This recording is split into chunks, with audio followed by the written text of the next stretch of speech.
When it comes to bailouts of American business, Barney Frank and the Congress may be just getting started.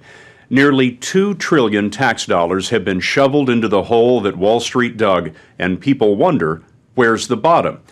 It turns out the abyss is deeper than most people think, because there is a second mortgage shock heading for the economy. In the executive suites of Wall Street and Washington, you're beginning to hear alarm about a new wave of mortgages with strange names that are about to become all too familiar. If you thought subprimes were insanely reckless, wait till you hear what's coming. What's the future hold? Well, this shows... One of the best guides to the danger ahead is Whitney Tilson. He's an investment fund manager who's made such a name for himself recently that these investors, who manage about $10 billion, gathered to hear him last week. Tilson saw a year ago that subprime mortgages were just the start. We had the greatest asset bubble in history, and now that bubble is bursting. The single biggest piece of the bubble is the U.S. mortgage market, and we're probably about halfway through the unwinding and bursting of that bubble. Halfway? It may seem like all the carnage out there, we must be almost finished, but there's still a lot of pain to come in terms of write-downs and losses that have yet to be recognized. In 2007, Tilson teamed up with Amherst Securities, an investment firm that specializes in mortgages. Amherst had done some financial detective work, analyzing the millions of mortgages that were bundled into those mortgage-backed securities that Wall Street was peddling. It found that the subprimes, loans to the least creditworthy borrowers, were defaulting.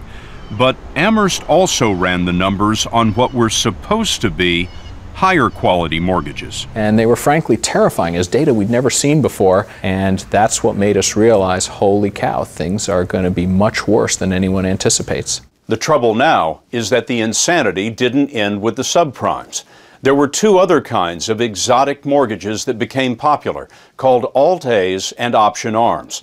The option arms, in particular, lured borrowers in with ultra-low initial interest rates, called teaser rates, sometimes as low as 1%. But after 2, 3, or 5 years, those rates reset. They went up, and so did the monthly payment. So a mortgage of, say, $800 a month could easily jump to $1,500.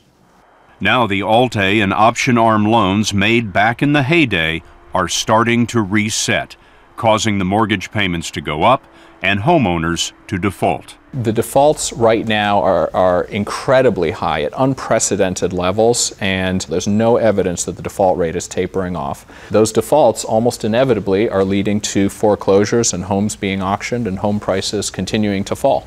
What you seem to be saying is that there is a very predictable time bomb effect here. Exactly. I mean, you can look back at what was written in 05 and 07, you can look at the reset dates, you can look at the current default rates, and it's really very clear and predictable what's going to happen here. Just look at this projection from the investment bank of Credit Suisse.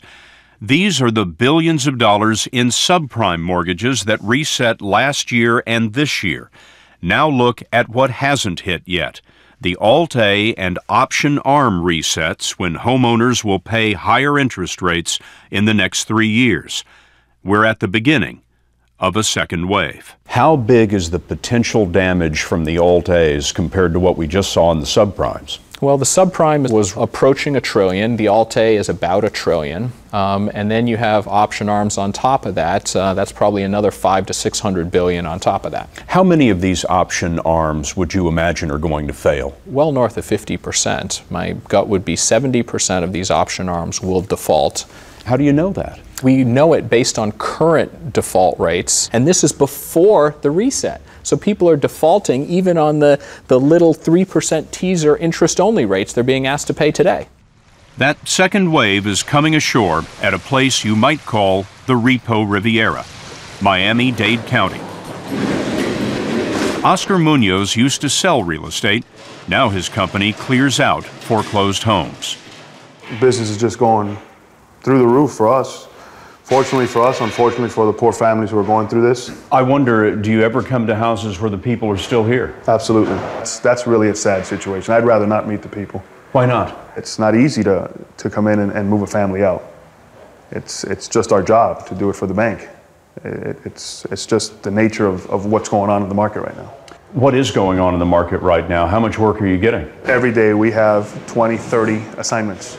A day? A day. Just your company? Just our company. And we're one of the few companies right now who are hiring. We have to hire people because the demand is so high. People who've been evicted tend to leave stuff behind. The next house is usually much smaller. Banks hire Munoz to move the possessions out where by law they remain for 24 hours.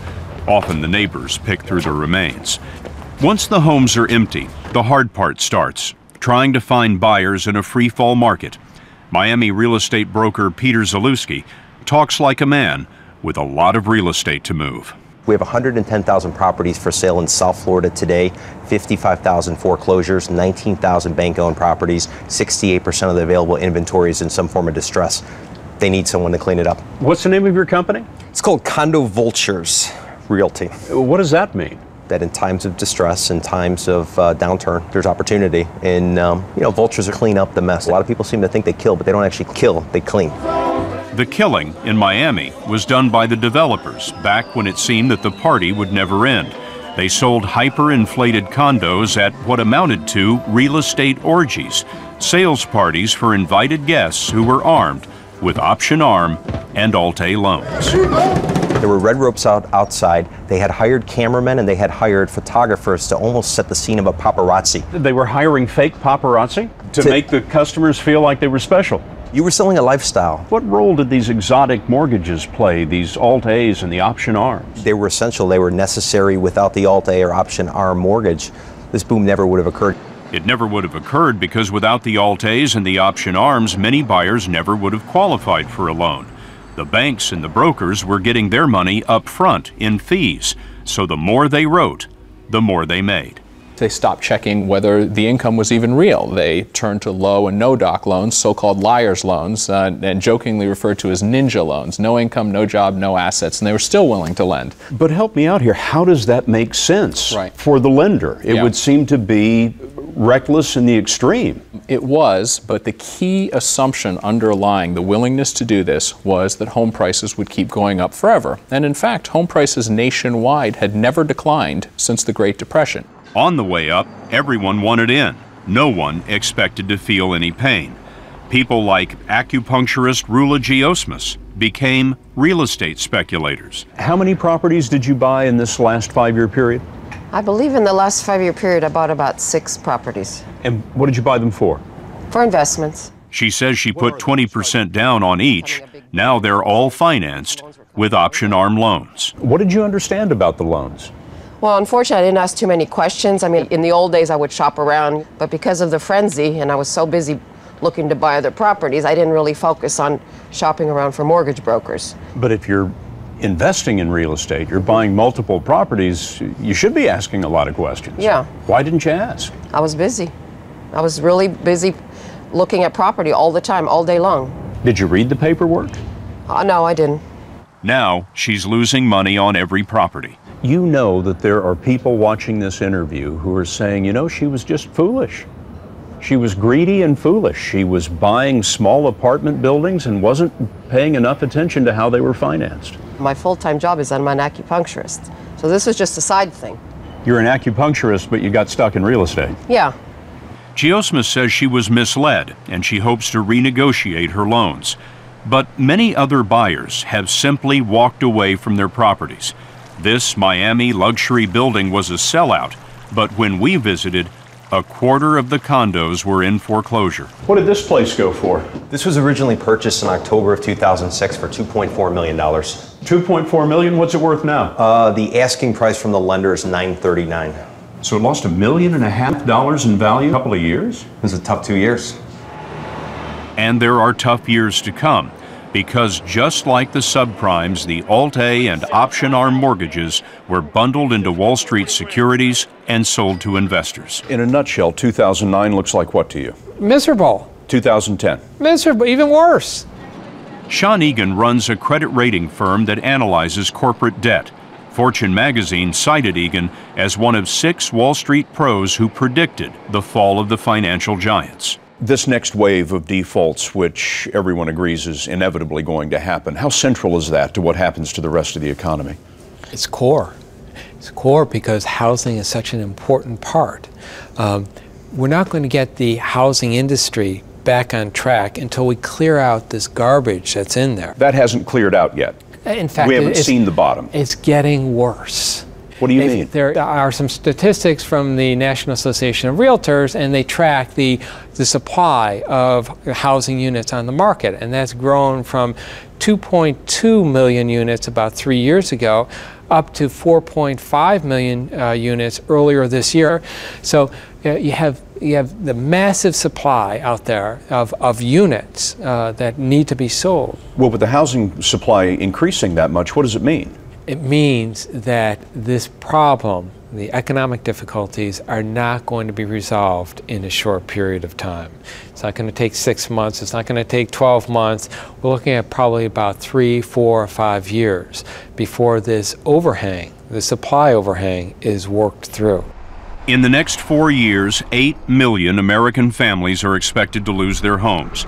But even after the residential meltdown, Whitney Tilson says blows to the financial system will keep coming.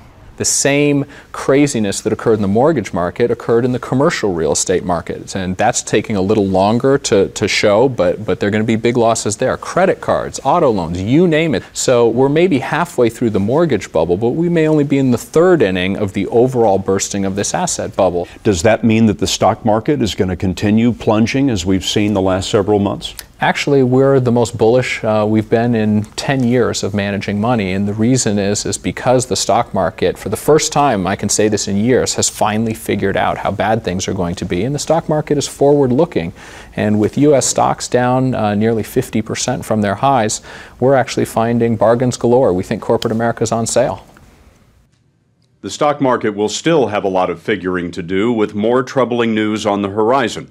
The Mortgage Bankers Association says 1 out of 10 Americans is now behind on their mortgage. That's the most since they started keeping records in 1979.